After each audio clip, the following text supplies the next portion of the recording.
Got a group of liberals coming up on me pretty hard here. They are, I heard they're handing out the 15th booster shot for the COVID-19 scam, and they're in a rush to get to it. Morning. Where are you guys going? Oh God. Hey? Who's chasing you? So, yeah, there's just a COVID-19 booster clinic up there. They're gonna be first in line. Come and join me today. I do about an 8-kilometer hike loop, but I go down memory lane with regards to the Ford family, as well as my interaction with the Fords over the years.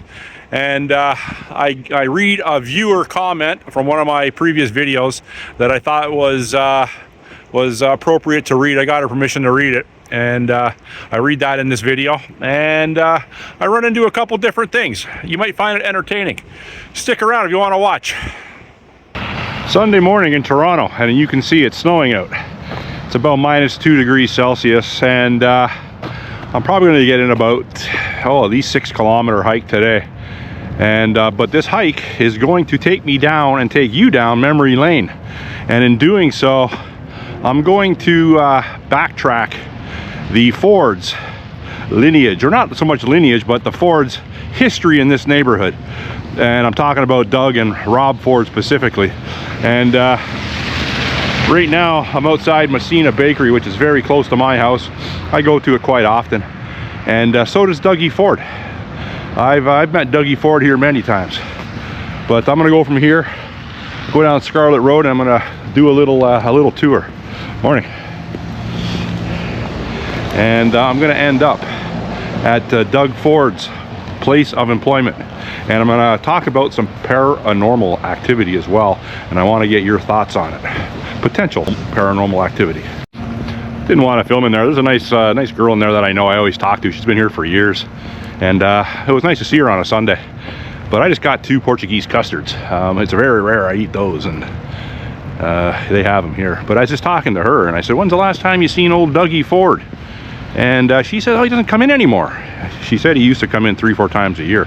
I've seen him here about 5 times. So he was, back in the day, he came in here more frequently.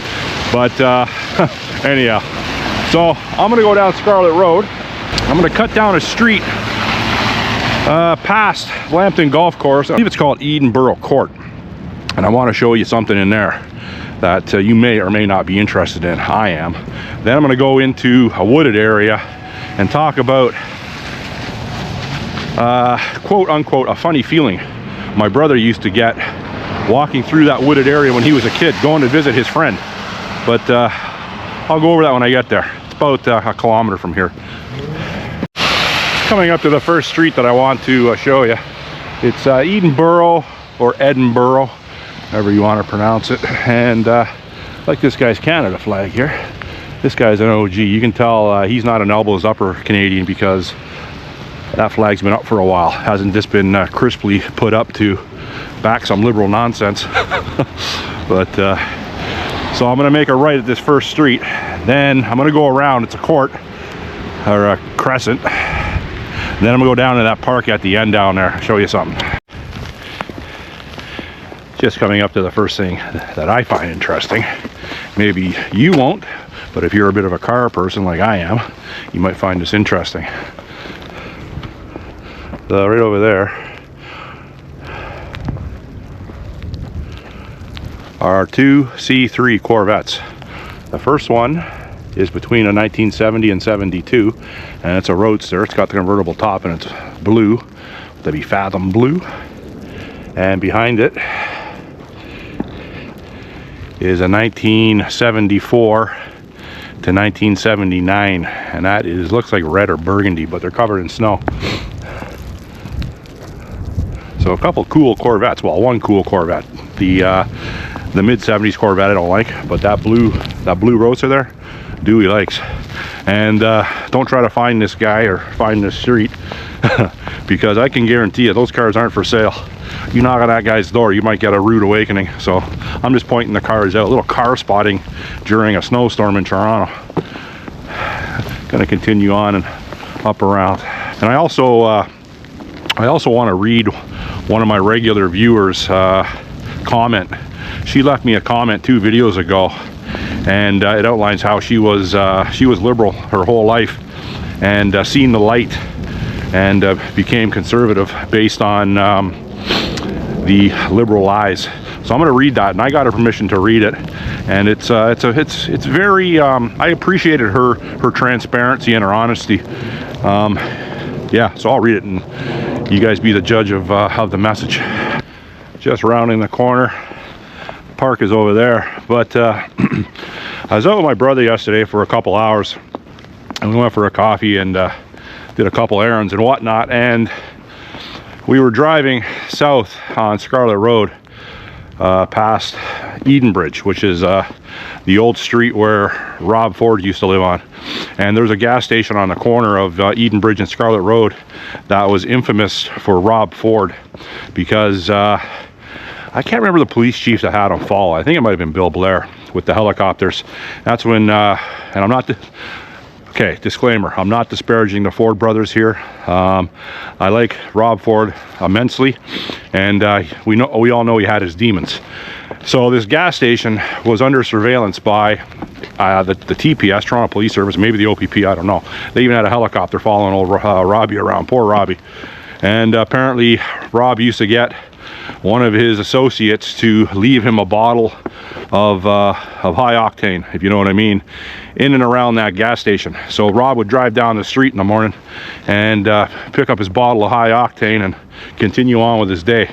And apparently that was all surveilled, and they had it on camera, and nothing ever became of it, other than the fact that they wasted $500,000 on surveilling Rob Ford. That's how dirty this city and country is. So my brother's friend, and this is before my time, my oldest brother's 12 years older than me, I believe lived at that house over there. But the reason we came here is when my brother came down here from my neighborhood, he had to walk through this wooded area here. And I've known about this wooded area my whole life, but I've never walked through this part up until about 2 years ago. So my brother, we parked over here, and he wanted to go in there because he used to get a very uneasy feeling walking through the woods, like a scary, uneasy feeling. Now, when he's telling me the story, when we're just about to get back in the car, I'm standing on this manhole cover when he's telling me the story. He's over here. That manhole cover says 1957 on it. It's the year my brother was born. So, I don't know. I don't know much about paranormal things. I don't know much about coincidences or any sort of weird feelings. I don't know what word I'm looking for here. I've been through woods. Obviously, I've been through all sorts of woods, and even at night, all sorts of woods. And I can be honest and say that I've never felt an uneasy feeling walking through the woods, ever. So, I don't know, it's just me. So yesterday we came out, we walked down here. I didn't have my camera with me. And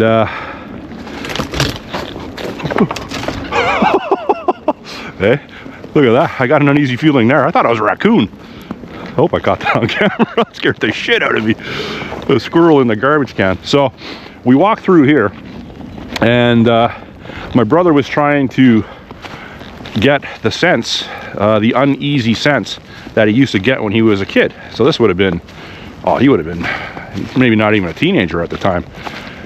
So we walked down here, we walked down this path, and I was on this path about a week and a half ago. I did a video over on that bench over there where I met that nice black lady, and I had a talk with her. So I'm very familiar with this path and this park. So I'm not going to go all the way down, but we walked halfway down that path, and you might not be able to see it too well because it is snowing pretty heavy now. And we walked halfway down, and then we walked back, and my brother didn't get that uneasy feeling. Now, my question I'm posing to you guys, my viewers, have you ever experienced an uneasy feeling walking in the woods, walking through a house, a building? Have you ever got that? I personally have not, and I don't know, I haven't. So leave in the comment section if you've ever experienced something like my brother. I'm going to go up here, and I'm going to read the comment from my viewer. I'll tell you, we've had a winter in Toronto this year. So that's my little Portuguese custard. People that are Portuguese obviously know what these are, and many other people as well. I brought a coffee with me today.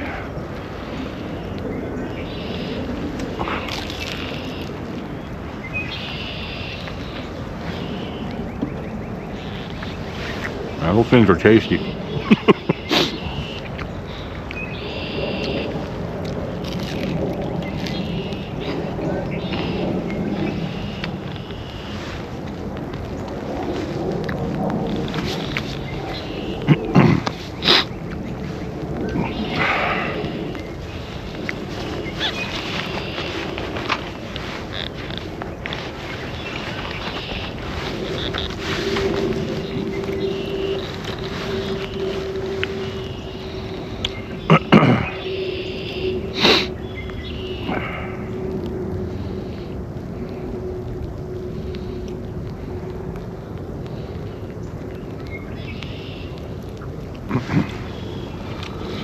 Okay, so bear with me when I read this. I'll put it up on the screen as well, but this was from 2 videos ago, and her YouTube handle doesn't have her name, so I don't know her name, but I'll put it up on the screen, her handle. She doesn't have any content, so you can't really subscribe to her channel.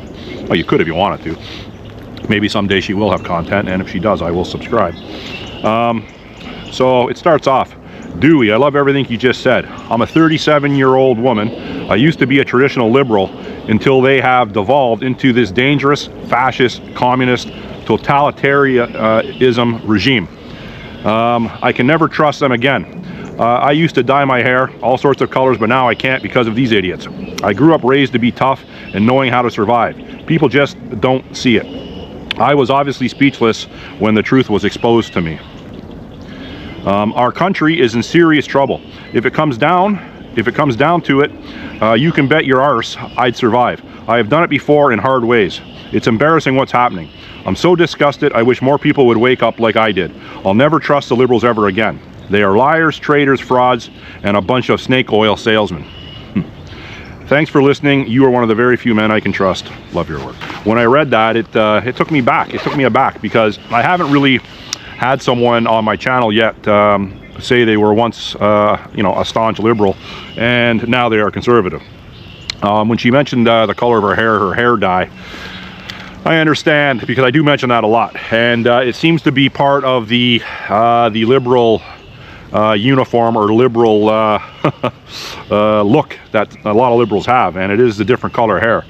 And right away, if you have any hair other than, you know, your natural hair or whatever, if you have any sort of you know, like a red, green, purple, orange, whatever, you know, I'm not disparaging all women and men that do it. It's just, it's usually a 99% chance that you're a liberal that can't be reasoned with, unfortunately. So, but this person here, she could be reasoned with, and she came and admitted that she was wrong, and that's what so many liberals are having a problem doing. But I just thought I would read that email, and while I have the opportunity and while I remember, I want to give another regular viewer, and he goes by the handle of Chilliwack Dan.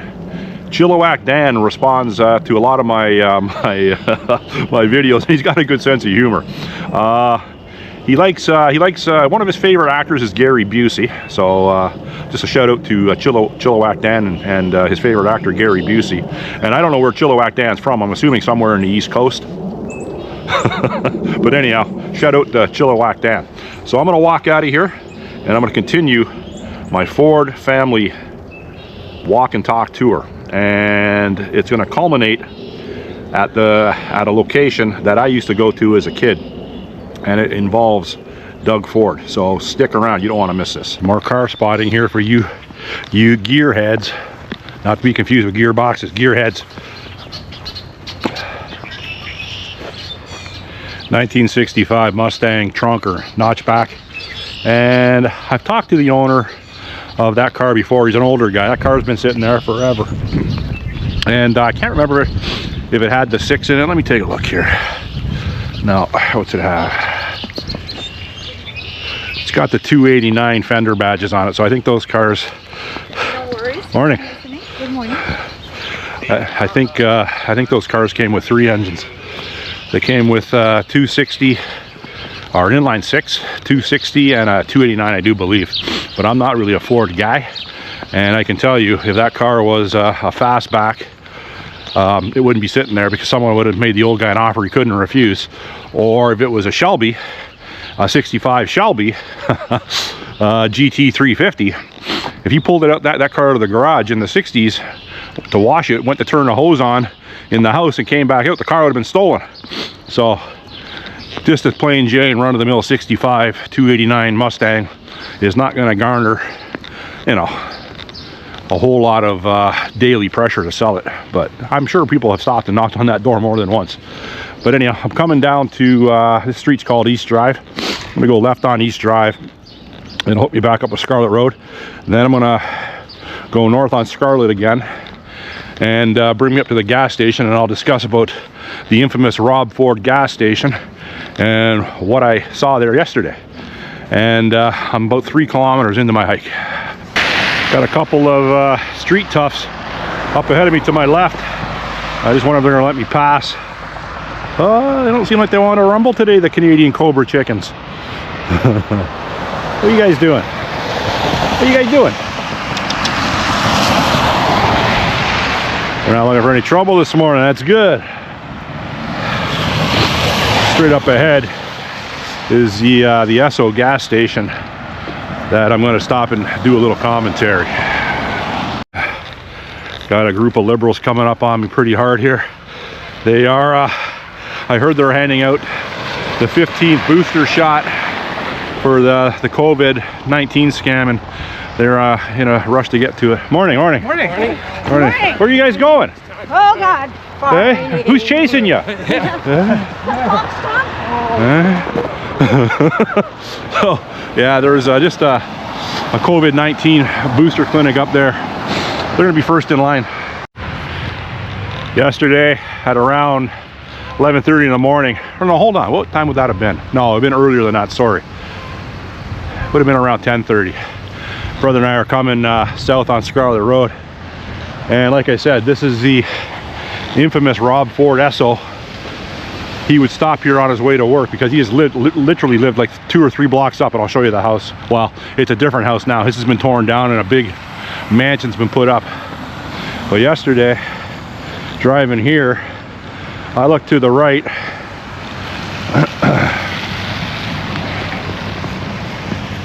and parked in the corner here is a black SUV. I think it was Suburban, and beside it was a marked OPP police car.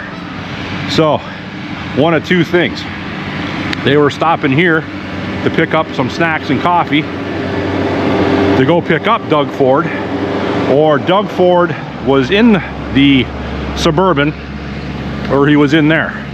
Now I don't know, I didn't stop, but in hindsight it would have been interesting to stop. Then I could have maybe asked Dougie some questions, but probably better off that I didn't. So anyhow, so I don't know if Dougie was out and about yesterday. Usually on a Saturday, my understanding, Dougie likes going to big box stores and trying to prevent shoplifting and to curtail booster activity. Like the other time he hit the Home Depot, I believe up on Kipling, on a Saturday morning without a security detail, and he caught a booster in there stealing Sawzall blades, and he chased him out to the parking lot and he threw him to the ground and said, "Hey, listen, pal," he goes, "you'll be stealing no catalytic converters today on my watch, pal." And he let him go with a stern warning, and the guy with the Sawzall blades promised to never steal another catalytic converter as long as he lived, and Dougie felt good about that, as he should have. So anyhow, coming up around the corner where that city tractor is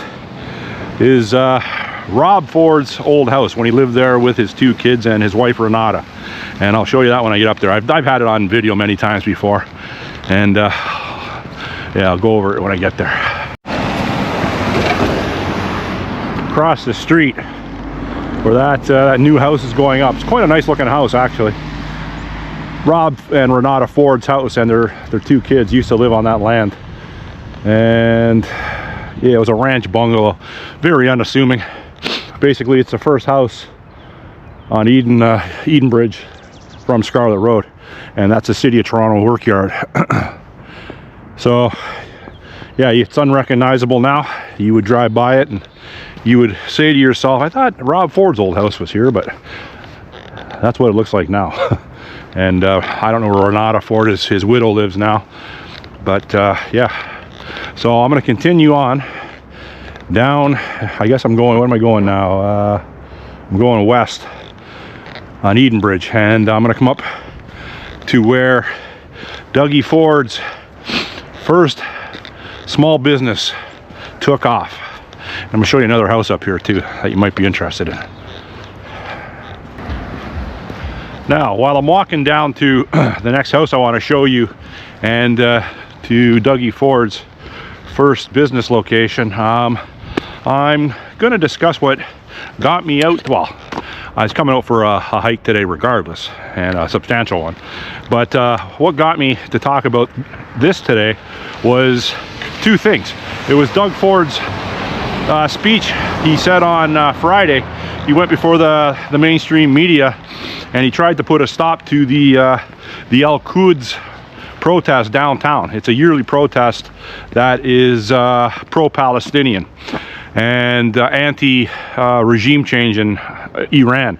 And basically what it is, every year there's hostilities with regards to this protest, and with arrests, and this year was no different. I believe there was at least one arrest, but I haven't heard of any significant violence. But he tried to get a court injunction, I believe on the Friday. It could have been on the Thursday. Today's Sunday. And the rally was yesterday, protest was yesterday. And the judge, I don't know what judge, but they turned it down. So they didn't listen to old Dougie.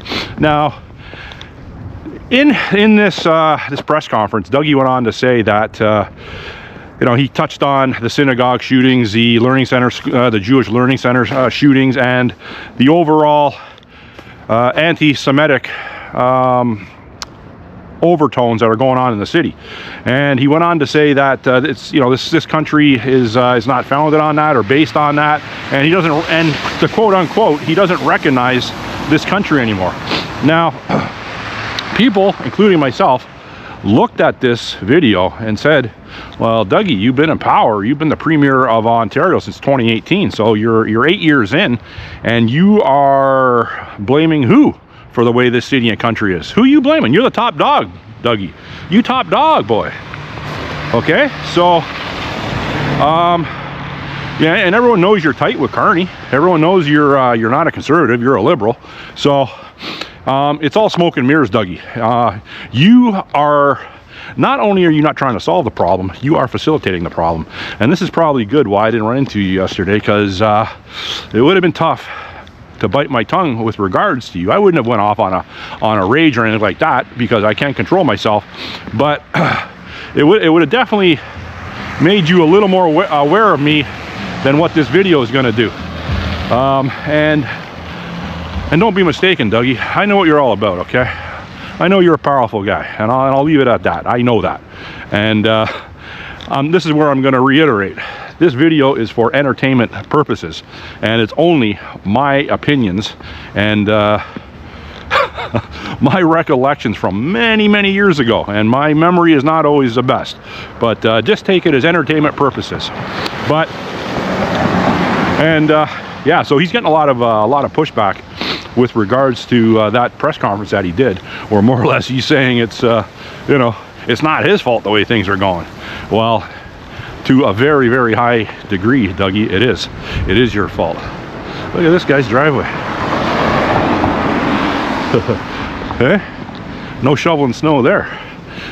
Guy's got a heated driveway. It's the way to go. So anyhow, I'm gonna come up here and show you one last house. Then I'm gonna go to Dougie's former place of employment. This house up on my left here, it sold, I guess, relatively recently. It was on the market, I don't know, for months, for at least 6 months or longer. And the gate's open today, and they also have a heated driveway. It's a nice house. Very nice house. I love the heated driveway. So that house there has local significant history. Well, I wouldn't say significant, but local history, because that was Mitch Marner's house when he was a Toronto Maple Leaf.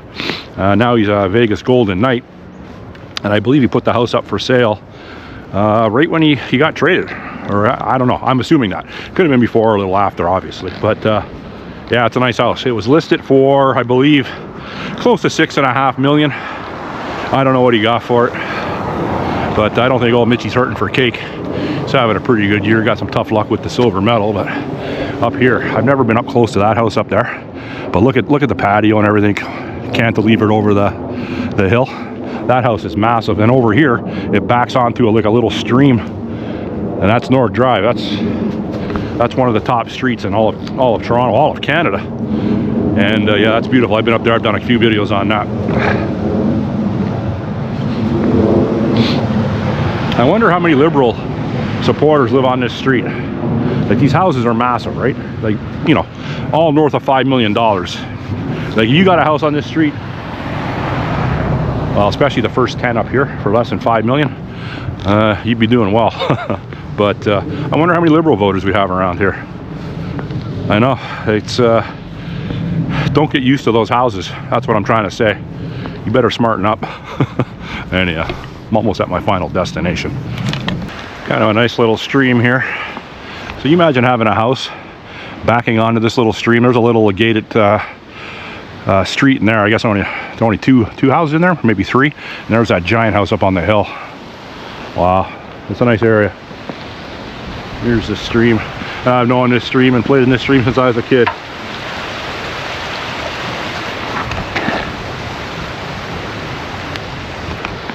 Now to my left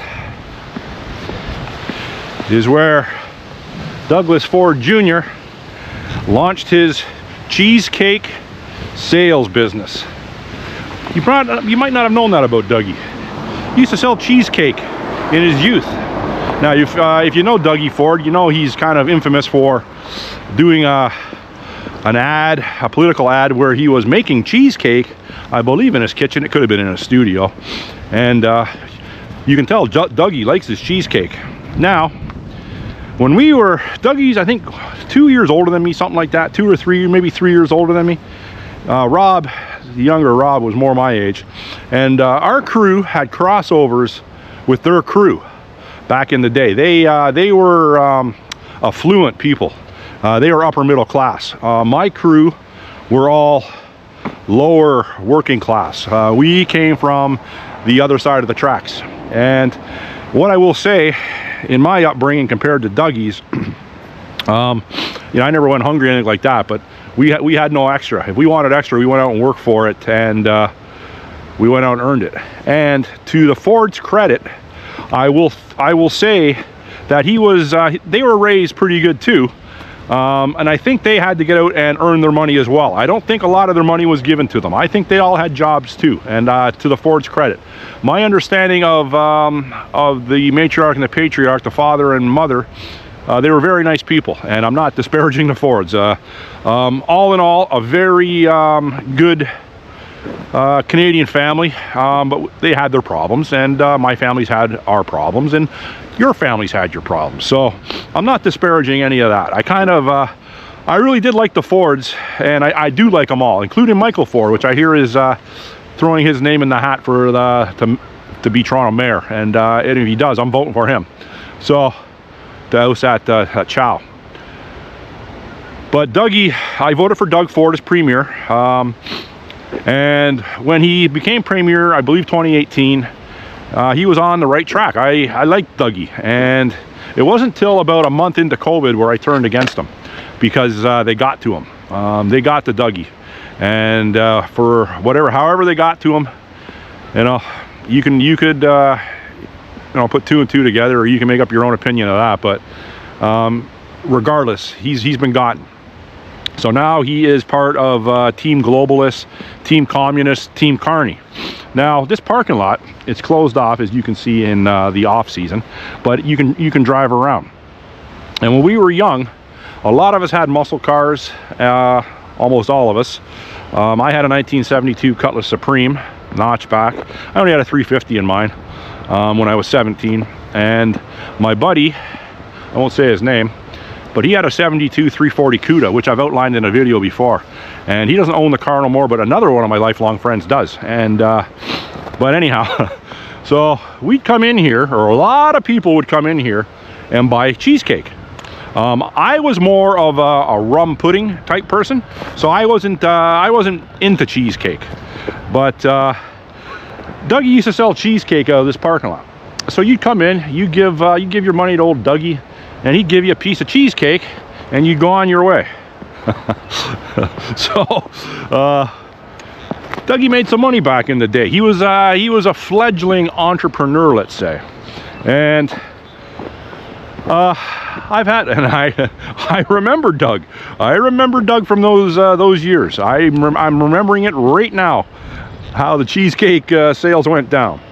But for entertainment purposes, and that's what got me to do my walk today, a little walk and talk, because I do have, whether you find the stories interesting or not, they are truthful. They are truthful stories. This is a truthful recollection of what happened in my my teens, 17, 18. And one time we came through this parking lot, and we went racing out of here, and we went racing up North Drive, and I was in my Cutlass, and my friend was in his 340 CUDA, and that car was significantly faster than my car. He had a built motor in it and had gears, 391 gear in it. It was a fast car, very fast car. It was probably, back then, it was probably a high 11, low 12 car, which, you know, like people that are running in the 8s and stuff like that, they think that car is a slug, but that was a fast car. My car was pretty much stock, and it couldn't compete with that 340 CUDA. So we went tearing this at nighttime, so we went up North Drive, and my friend in the CUDA was way ahead of me. And, well, he lost control of his car, and he drove across the front lawn of a very affluent person's house, took out their mailbox, and he tailed the driver's side quarter panel into the front of a 1977 or 78 Cadillac Seville, and he crushed the front of the Cadillac in, and there was two old people in the Cadillac. I don't know if they lived on North Drive, but they lived around here. It was well, it wasn't a brand new Cadillac. It would have been about a 10-year-old Cadillac, at least, about 10 years old, but it was pristine condition until my friend hit it with his CUDA. It wasn't so pristine after that. So then anyhow, the police were called. No cell phones back then. All the neighbors came out. It was big news. It was front page news. And by some sort of miracle, none of us were drinking that night. So they did give my friend a breathalyzer, and I don't know why he wasn't drinking, but he wasn't. I know that's bad to say that, but that's how we used to roll back in the day. And so they charged him with careless driving, and gave him a ticket, and he had to go to court, and he got convicted of that. And so anyhow, then that car, that 340 CUDA, kind of fell. Well, it was banged up good. It was really banged up. The back quarter panel was like, it was buckled. So he ended up moving to Sudbury, my friend, and he took the car with him. He drove the car. The car was still drivable. He drove the car to Sudbury. They parked it in a field in Sudbury. So, and he just left it there for about a year and a half in a field. It was broken into. The stereo was stolen out of it. He had an Alpine 6 button, if you know what those are. Pretty cool stereo. And so then my other friend got wind of it, and they made a deal to buy it. I believe some cheesecake was involved and cash. And him and my other buddy, who is deceased now, they went out there with a trailer and picked the car up in Sudbury and brought it back. Then my friend sat on it for about maybe another year or two. Then he had it restored. He had the body redone, repainted, and he still has it to this day. So he's owned it since about 1989, 1990, and he still owns it to this day. It's a high dollar car, and yeah, nice car. But oh, one last thing I want to touch on. For all you staunch liberal supporters, ones that are going to go down with the liberal ship in this area with all these fancy nice houses, and when the liberal ship goes down, there's going to be a lot of people coming through these neighborhoods looking to do a little grocery shopping, if you know what I mean. So I hope you're prepared for that. But last month we lost, what, 84,000 jobs in Canada. 84,000 jobs, and that's just like a continuation of month after month of over 50,000 job losses per month since Carney's taken power. So When are the liberals going to admit defeat? When are they going to admit they fucked up? That's what I'm waiting for. When are you going to admit it? I know when you're going to admit it. You're never going to admit it. You're going to admit it when this country is a hulking, smoldering pile of ashes. That's when you're going to admit you're wrong. And by then it's going to be too late. So I got another probably 3 kilometers to go. I'm almost 5 kilometers in. I got at least another 3. So I'll be around 8 kilometers. And if I come up with anything up here, if I see something, I'll put the camera back on. But if I don't see anything that I'm interested in or you're interested in, I appreciate you watching on this this snowy, wintry Sunday in Toronto. Stay safe. Thanks for watching. Bye. Just talking to a guy on the trail back there. He's got his 10-year-old yellow lab with him. He was saying 3 coyotes just ran in front of his path just up here. Not gonna believe this. I think there's a wolf. I think I just seen a wolf.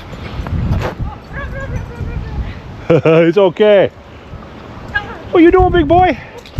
What you doing? What you doing, buddy? It's okay. Oh, don't fight him, don't fight him, don't fight him. He's afraid of those sticks. Oh. Yeah. Oh, hi, buddy. It's okay. It's okay. What's that, a red Siberian? No, it's a Malamute. Malamute. Yeah. Should have known it was a Malamute. It's big. So apparently, I don't really understand Polish, but I think she was trying to tell me that the sticks, my trekking poles, scared her wolf. But he seemed pretty friendly. Dogs are usually pretty good with me. And I forgot my treats. I left them on the table. But she wouldn't have been the type of person where I could have gave the dog a treat anyways. She would have thought it wasn't organic enough for her Malamute, or I was trying to poison it. So gotta be very careful doing that or approaching people.